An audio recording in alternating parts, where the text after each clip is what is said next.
Hello student, good morning to all. Cyber ethics के fourth class में आज हम लोग individual right to privacy, software piracy और इंटेलेक्चुअल प्रॉपर्टी राइट्स के बारे में जानेंगे। क्योंकि पिछले क्लास में हम लोग हैकिंग, साइबर बुलिंग, साइबर स्टैलिंग और इस तरह के बहुत सारे टॉपिक्स को पढ़ा था। और उस क्लास में मैंने आपसे एक सवाल भी पूछा था, what is the name of first computer virus? तो इसका जवाब होगा क्रीपर सिस्टम।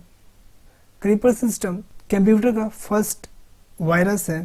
तो चलिए हम आज का अपना क्लास स्टार्ट करते हैं। और उससे पहले आपसे रिक्वेस्ट है कि आप हमारे इस चैनल को सब्सक्राइब कर लें ताकि हमारे आने वाले क्लासेस की आपको नोटिफिकेशन मिल सके। Individual right to privacy. Each and every person has right to reveal as much as information about himself as per his consent. ये हर इंसान के पास आज राइट है कि वो अपने ज़्यादा से ज़्यादा इंफॉर्मेशन को रिवील कर सके, छुपा सके। It is advice that never extract personal information with other. ये एडवाइस है आपके लिए कि आप अपने पर्सनल इन्फॉर्मेशन को दूसरों के सामने ज़्यादा एक्सट्रैक्ट ना करें। If you don't know them offline, अगर आप उसे ऑफलाइन नहीं जानते हो, ये ऑनलाइन वर्ल्ड है, इसमें आप उस पर्सन के साथ ज़्यादा अपना इन्फॉर्मेशन शेयर मत करो जिसे आप ऑफलाइन नहीं जानते हो, और are not comfortable with them, और अगर आप उसके साथ कंफर्टेबल नहीं हो तो वैसे पर्सन से आप अपने इंफॉर्मेशन को हाइड रखने की कोशिश करो। Software piracy. अब हम जानते हैं सॉफ्टवेयर पायरेसी क्या होता है। Using any software illegally means without paying for it. हम कोई भी सॉफ्टवेयर का यूज़ करते हैं इलीगल तरीके से। मतलब कि इलीगल कैसे? हम उसके लिए पेमेंट नहीं करते हैं। किसको? To the creator. जो सॉफ्टवेयर का क्रिएटर होता है उसे हम पेमेंट नहीं करते और उसे इलीगली यूज़ कर रहे होते हैं। इस कॉल्ड सॉफ्टवेयर पायरेसी। ये सॉफ्टवेयर पायरेसी कहलाता है। ये कैसे होता है? हम किसी सॉफ्टवेयर में क्या करते हैं, अलग तरह का कोई वायरस या फिर किसी दूसरे सॉफ्टवेयर से जो उसका पेड स्क्रीन है उसे हम बाईपास कर देते हैं। The industry they can't get their money for their product. इससे क्या होता है, जो इंडस्ट्री होता है, जो सॉफ्टवेयर इंडस्ट्री है, वो अपने प्रोडक्ट का मनी, पैसा नहीं ले पाता। This type of software is known as pirated software.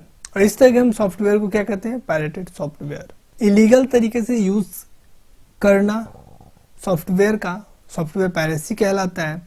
जबकि इस तरह के सॉफ्टवेयर जो हम इस तरह के सॉफ्टवेयर बना लेते हैं, उसके पेड जो स्क्रीन होती है उसे बाईपास करके, तो उसे हम लोग पायरेटेड सॉफ्टवेयर कहते हैं। Any software that is available on the internet for free. वो सॉफ्टवेयर जो इंटरनेट के ऊपर फ्री अवेलेबल है इज कॉल्ड फ्रीवेयर। उसे हम लोग फ्रीवेयर कहते हैं।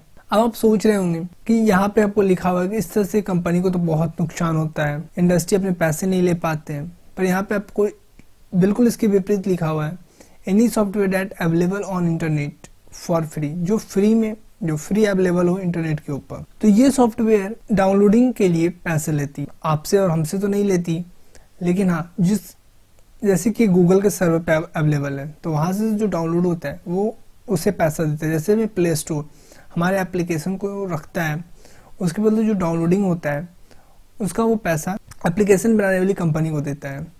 तो इस तरह का बहुत सारा मेथड है जिसकी मदद से ये जो फ्रीवेयर बनाने वाली कंपनी है, जो फ्री सॉफ्टवेयर बनाती है, जैसे हम फ्री सॉफ्टवेयर जो बनाती है, जो फ्री सॉफ्टवेयर होते हैं उसे हम लोग फ्रीवेयर कहते हैं। और जो फ्रीवेयर बनाने वाली कंपनी होती है वो और भी दूसरे अलग अलग मेथड से अर्निंग करती है। According to the business software alliance, business software alliance के अकॉर्डिंग अगर हम माने तो BSA जिसका शॉर्ट फॉर्म है, about 35% of software in current use is stolen और पायरेटेड। 35% से भी ज़्यादा सॉफ्टवेयर इस वक्त करंट यूज में जो है वो या तो चुराई गई है या पायरेटेड है। मतलब कि उसके बदले कंपनी को कोई पैसा नहीं मिला है। Which is cause of lost revenue for publisher. ये एक कारण बना है जो पब्लिशर होते हैं उसके रेवेन्यू, जो उसके अर्निंग सोर्स है, उसमें कमी आने में।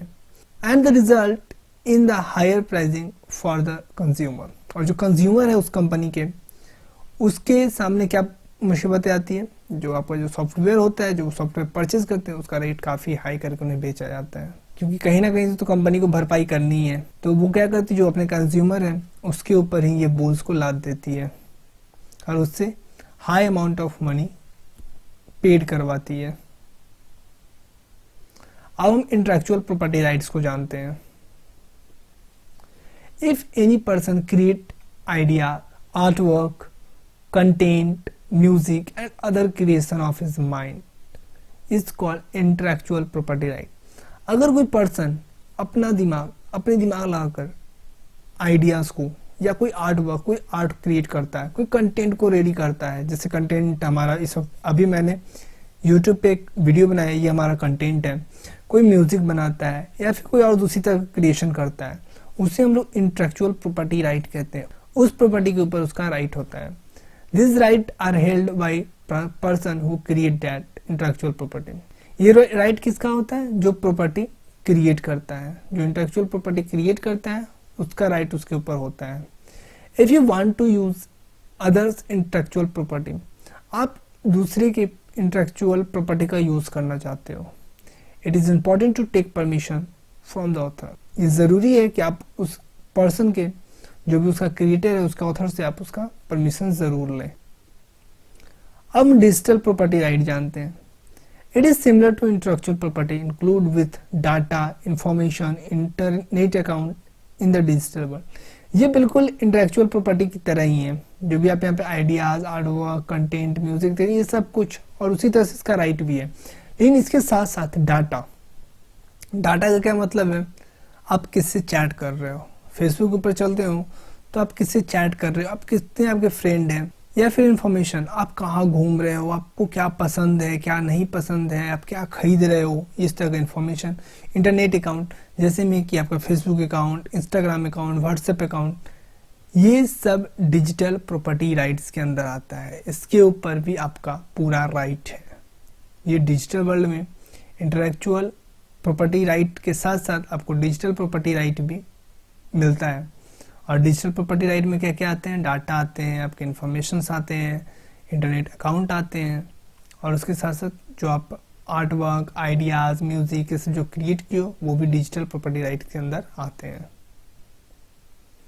तो हम आज के अपने क्वेश्चन टाइम में आ चुके हैं। मैंने आज आपको कुछ ज़्यादा तो पढ़ाया नहीं है, तो आज मैं आपसे सिर्फ एक सवाल पूछता हूँ।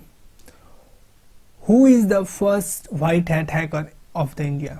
इंडिया का व्हाइट हैट हैकर, पहला व्हाइट हैट हैकर कौन है? अगर आपको आंसर पता है तो आप आंसर कमेंट में मेंशन करें, वरना मैं इसका आंसर आपको अगले क्लास में बताऊंगा। So thanks for watching. Subscribe our channel to get such online classes and chapter wise playlist, and your notes are available on our website www.zeaworld.in, and the direct link of this chapter are mentioned in description and as well as comment. You just click on it and get access your note directly. Thank you.